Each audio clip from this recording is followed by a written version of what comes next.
ආයුබෝවන්. ගුප්ත විද්‍යාවන්, අධිමානසික හැකියාවන්, මිනිස් මොළයේ අද්විතීය හැකියාවන් ආදිය පිළිබඳ උනන්දුවක් දක්වන ඔබ චිත්තවේග YouTube channel එකට සාදරයෙන් පිළිගන්නවා.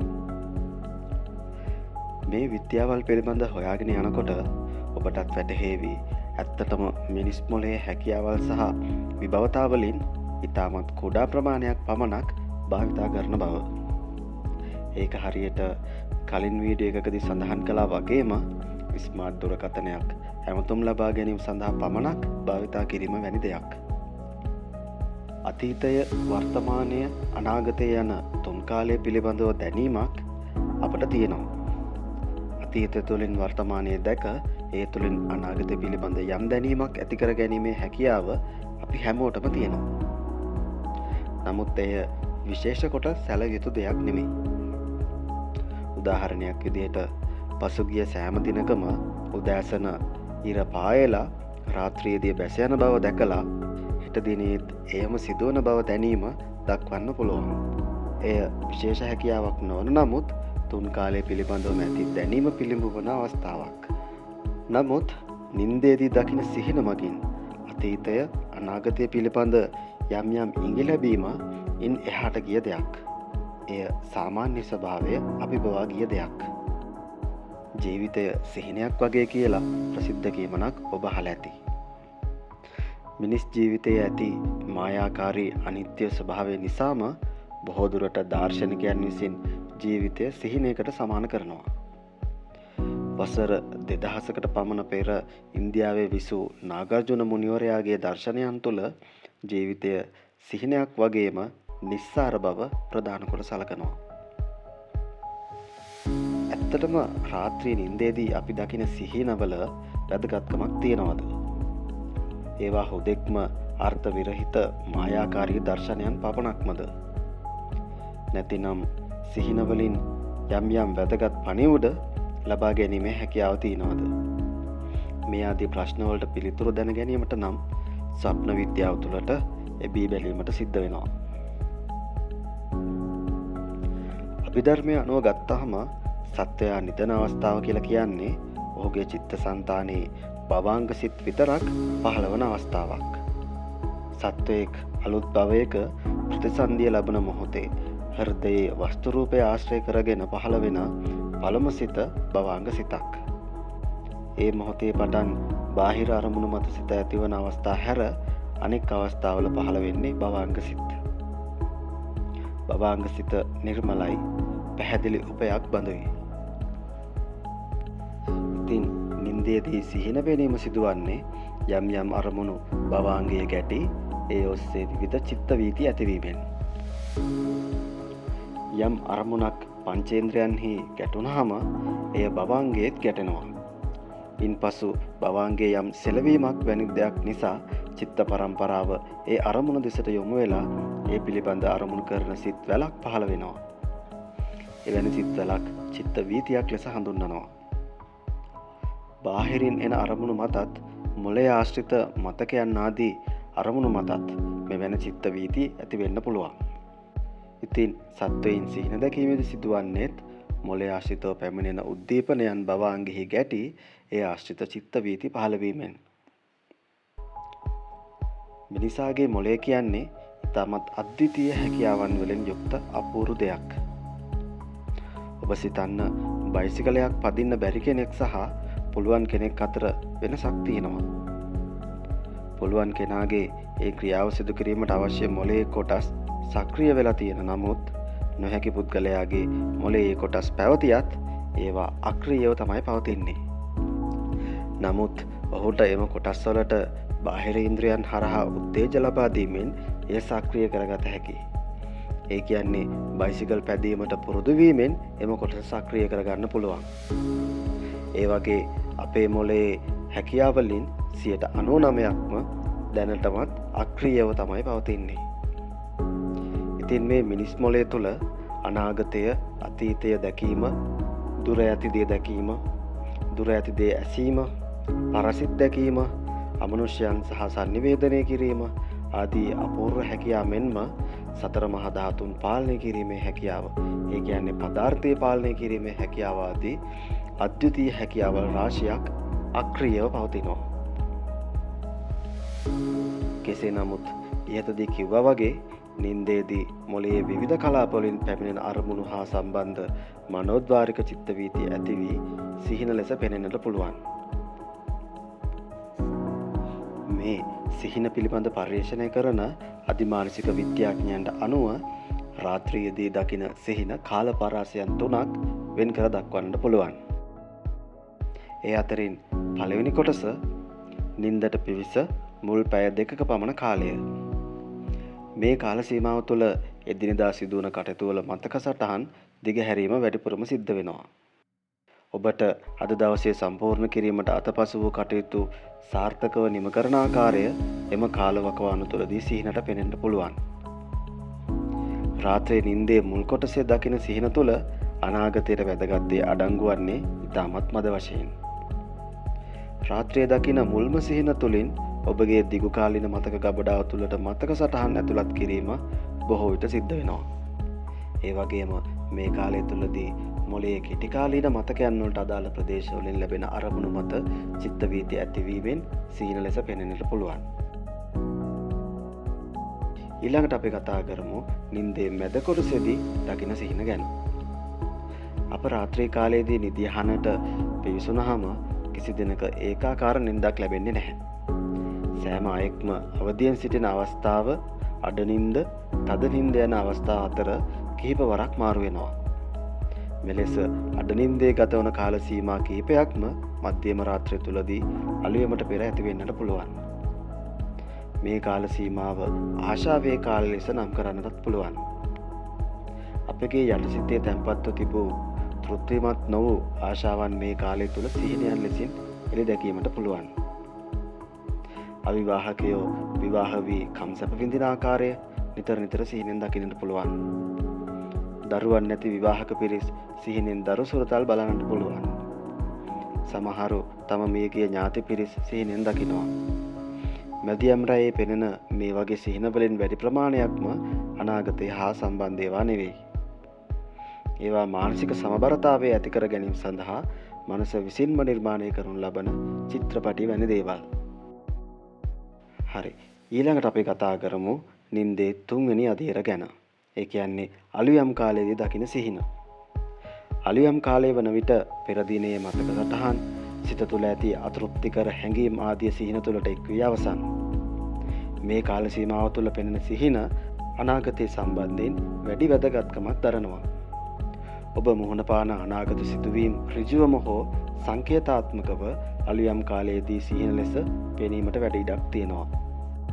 කෙසේ නමුත් අලුයම දකින සෑම සිහිනයක්ම අනාගතය හා සම්බන්ධ වේ කියන වැරදි නිගමනය වෙත නොයැලඹිය යුතුයි. සිත තුළ නලියමින් පවතින අතෘප්තිකර ආශාවන් තවදුරටත් සිහින ලෙස පෙනී සිටින්නට බොහෝ ඉඩකඩ තියෙනවා. විවාහ අපේක්ෂකයෙකු අලුයම් කාලයේදී මංගල උත්සවයක් සිහිනෙන් දුටු පමණින් තම විවාහය ලං වී ඇති බව තීරණය කිරීමට හදිසි විය යුතු නැහැ. සිත තුළ තැන්පත් වී ඇති බිය, සැකය, අනාරක්ෂිත බව යන හැඟීම් බොහෝ විට සිහින ලෙස ඉස්මතු වෙන්නටත් පුළුවන්. තම නිවසට සොරුන් පැන වස්තුව කොල්ල කාගෙන යාම හුදකලා ජීවිත ගත කරන අය නිතර නිතර දකින සිහිනයක්. මෙවැනි සිහින වලට හේතුව යටිසිතේ තැන්පත් වී ඇති බිය, සැක, අනාරක්ෂිත බව වගේ හැඟීම්. නින්දෙන් බියවීම බොහෝ විට සිදුවන්නේ අනාගතයේ ඇතිවන බියක් නිසාම නොවේ. මොළයට ගමන් කරන රුධිර ධාරාවේ ඇතිවන හදිසි වෙනස්කම් නිසා මේ ආකාරයේ සිහින පෙනෙන්නට පුළුවන්. වැරදි ඉරියව් සහිතව නින්දට යාම නිසා ගෙල ප්‍රදේශයේ ඇතිවන නැමීම් මගින් මොළයට ගමන් කරන රුධිර ප්‍රමාණය සීමා කරනවා. එම තත්ත්වය ඔබ භයානක හීනයක් ලෙස අත්දකින්නට පුළුවන්. මෙවැනි අවස්ථාවලට මුහුණ පාන බොහෝ දෙනෙක් උසකින් ඇද වැටීම, තමා මරණයට පත්ව සිටීම වැනි සිහින දකින්නටත් පුළුවන්. ඒ වගේම ශරීරගත රෝගවලින් පීඩා විඳින අයත් මේ විකාර සිහින දකිනවා. තද උණෙන් පෙළෙන විට බොහෝ විට දකින්නේ අසාමාන්‍ය සිදුවීම්. කලාතුරකින් අවස්ථාවක ශරීරය තුළ ඇති බරපතල රෝගාබාධ සිහින තුළින් සංකේතාත්මකව පෙන්눔 කරන අවස්ථාත් තියෙනවා. ස්වප්න විද්‍යාඥයන් පවසන පරිදි තමාගේ දත් හැලී යන ආකාරය හෝ දත් සියල්ල දිරා ගොස් ඇති ආකාරය සිහිනෙන් පෙනෙන්නේ කායික රෝගවල පෙර නිමිත්තක් වශයෙන්. මේ අලුයම් කාලයේදී දකින සිහිනවලිනුත් ඉතාමත් සීමිත කොටසක් පමණක් අනාගත සිදුවීම් හා සම්බන්ධ බව පැහැදිලි. අනාගත සිදුවීම් සිහිනෙන් පෙනෙන ආකාර දෙකක් තියෙනවා. එකක් තමයි අනාගත සිද්ධිය ඍජුවම පෙන්눔 කිරීම. එහෙම නැත්නම් අනිත් ආකාරය අනාගත සංසිද්ධිය සංකේතාත්මකව පෙන්눔 කිරීම. ඒ වගේම අනාගත සිදුවීම් ඍජුව පෙන්눔 කරන අවස්ථාවලට වඩා සංකේතාත්මකව පෙන්눔 කරන අවස්ථා වැඩි බව මේ ස්වප්න විද්‍යාඥයෝ පවසනවා. එබැවින් සිහින තුළින් අනාගතය දැකීමට නම් ඔබ පළමු කොට සංකේතාත්මකව පෙනෙන දෙයින් අරමුණු සැබෑ අර්ථය වටහා ගත යුතුයි. එවැනි සිහිනවලින් කියවෙන අර්ථයන් ස්වප්න විද්‍යාවේ විස්තර වන ආකාරයට මෙතැන් සිට සාකච්ඡා කරමු. විදේශ ගමනක් දැකීම. අතපසු කටයුත්තකින් ළඟදී ජයාත් වන බව මින් කියවෙනවා. ව්‍යාපාර, රැකියා ආදී දියුණුව අතලඟ බව මෙයින් කියවෙනවා. අනතුරකට මුහුණ පෑම. ඔබ සිහිනෙන් අනතුරකට මුහුණ පෑවේ නම් ඉන් ඇඟවෙන්නේ සතුරු බලවේගයකට ලක්වන බවයි. ඉදිරි කාල සීමාව තුළ මිතුරන් ප්‍රවේශමෙන් ආශ්‍රය කළ යුතුයි. ඔබ විසින් මිතුරෙකු මරා දමනු දැකීම. ඔබ විසින් ඔබේ සමීප පුද්ගලයෙකු මරා දමන අයුරු සිහිනෙන් දුටුවේ නම් ඉන් හැඟවෙන්නේ ළඟදීම ඔබ ඒ පුද්ගලයා සමග ඇති සම්බන්ධතා අත්හැර දමන බවයි. ඊළඟට දෙවියන් සිහිනෙන් දැකීම. මෙය ඉතා සුබ සිහිනයක් බව කිව යුතුයි. අවිවාහකයෙකු මෙවැනි සිහිනයක් දුටුවහොත් ළඟදී විවාහ වෙන බව මෙයින් කියවෙනවා. විවාහකයෙකුට නම් ධනලාභයක් හෝ වාසියක් අත්වන බව මෙයින් කියවෙනවා. පන්සල්, පල්ලි ආදී දැකීම. දැනට බලපවත්න කරදර බාධක මග හැරී යහපත් කාලයක් උදා වෙන බව මෙයින් කියවෙනවා. ආඝාතයක් දැකීම. නුදුරු අනාගතයේදී ඇතිවන විපතක පෙර සලකුණක්. ආඝාතයකින් පහතට වැටීම ආදී. බොහෝ විට නිදන ඉරියව්වේ ඇති වරදක් නිසා මෙවැනි සිහින පෙනීමට ඉඩ තියෙනවා. විෂකුරු සර්පයෙකු දෂ්ට කරනු දැකීම. මිතුරු වෙසින් සිටින සතුරෙකුගෙන් ළඟදීම කරදරයක් ඇති වෙන බව මින් කියවෙනවා. විෂකුරු සර්පයෙකු මරා දමනු දැකීම. කරදරකාරී මිත්‍රයෙකු ළඟදීම තමා හා විරසක වන බව මින් කියවෙනවා. ගුවන් යානයක් දැකීම. තමාගේ සිත තුළ ඇති දැඩි අධිෂ්ඨානය පෙන්눔 කරන සිහිනයක්. ගුවනින් යනු දැකීම. එතරම් හොඳ සිහිනයක් නොවන බව කිව යුතුයි. ව්‍යාපාර කටයුතුවලදී ළඟදී පාඩු සිදුවන බව මින් හැඟවෙනවා. දානයක් දෙනු දැකීම. ඉදිරි වසර තුළ තමාගේ උසස් දියුණුවක් බලාපොරොත්තු විය හැකි බව මින් හැඟවෙනවා. තමා වෙත දානමාන ආදිය දෙන බව දැකීම. තමා ධනයෙන් පිරිහෙන බව මින් කියවෙනවා. දිව්‍යාංගනාවක් දැකීම. ජීවිතය ළඟදීම සැපවත් වෙනවා. අවිවාහකයෙකු නම් ළඟදීම විවාහය සිදුවන බව මින් කියවෙනවා. සුරතල් සතුන් දැකීම. ජීවිතය සැපවත් වන බවට නිමිත්තක්. වල් සතුන් සිහිනෙන් දැකීම. සතුරු කරදර ඇතිවන බව මින් හැඟවෙනවා. වෙන්දේසියක් දැකීම.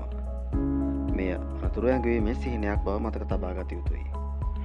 තමාගේ අධික වියදම් නිසා බලගතු අපහසුතාවයන්ට ලක්වීමට නියමිත බව මෙන් කියවෙනවා. ලදරුවෙකු හිණෙන් දැකීම. කාන්තාවක් ලදරුවෙකු සිහිනෙන් දැකීම සුබ ලකුණක්. තමා ආදරයට ලක්වන බව මින් කියවෙනවා. තමා දරුවෙකු නලවනු දැකීම. පිරිමියෙකු මෙවැනි සිහිනයක් දුටුවහොත් ඉන් අදහස් වනුයේ ප්‍රේම සම්බන්ධතා බිඳී යාමට ඉඩ ඇති බවයි. තමා සඳළු තලයක සක්මන් කරනු දැකීම. ළඟදී උසස් ජයග්‍රහණයක් අත්වන බව මින් කියවෙනවා. සඳළු තලයකින් පහතට වැටෙනු දැකීම. ආදර සම්බන්ධතා බිඳී යාමේ පෙර නිමිත්තක්. භෝජන සංග්‍රහයක් දැකීම. මෙය සුබ පෙර නිමිත්තක්. සමෘද්ධිමත් කාලයක ආරම්භයේ මින් හඟවනවා.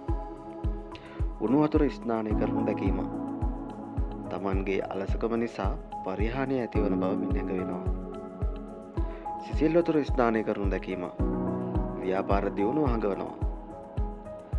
කෝලාහලයකට ලක්වී තුවාල වනු දැකීම තමන්ගේ සිත තුළ ඇති අනාරක්ෂිත බව නිසා පෙනෙන සිහිනයක්. අනාගත සිදුවීම් සමග ඍජු සම්බන්ධතාවයක් නොපෙන්වන සිහිනයක්. කැරැල්ලක් හෝ කෝලාහලයක් දැකීම තමාට කෙතරම් විරුද්ධවාදීන් සිටියත් ඔවුන් අභිබවා තමාට ජය ලැබෙන බව මින් හැඟවෙනවා. තමාගේ මුහුණ පුරා රැවුල වැවී තිබෙනු දැකීම.